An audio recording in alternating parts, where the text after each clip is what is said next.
মনোযোগ দিয়ে পড়াশোনা করো, ঠিক আছে? নিজেকে যোগ্যতম কিভাবে যোগ্যতার আসনে তুমি যাবা সেই চেষ্টাটা করো, দেখবা নিশ্চয়ই তোমরা সফলকাম হবে। এবং আলহামদুলিল্লাহ এর ভিতরেই কিন্তু আমাদের সেই কাঙ্ক্ষিত সদস্যরা কিন্তু এর ভিতরেই আছে, তাই না?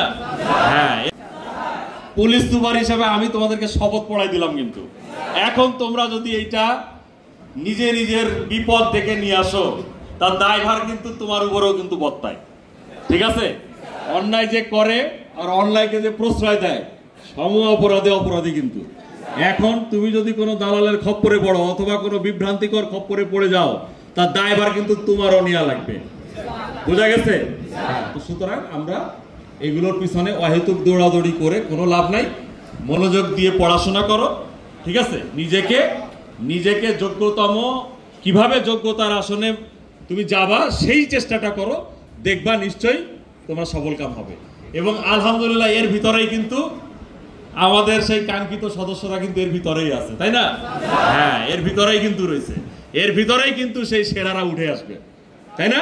হ্যাঁ, এখন সবাই তোমরা এটা একটা বড় প্রতিযোগিতা, এবং এই প্রতিযোগিতা হবে না প্লিজ। এরপরে যদি টুশন তো করো, আমরা সবাই মাঠে নিয়ে যাই। রোদ বলে তোমাদের কষ্ট হবে, আমরা এখানে নিয়ে আসছি। এখন এখানে এনে যদি বেশি আরামে তোমরা একেবারে গল্প গুজব হইচই করো, তাহলে আমরা আবার তোমাদেরকে মাঠে নিয়ে যাব। তোমাদের আচার আচরণ ভালো রাখো, ডিসিপ্লিন মেনটেন করো, আমরা খুব দ্রুত শেষ করে দিব। কথা বুঝাইতে পারছি? ব্যাস, চুপচাপ বসে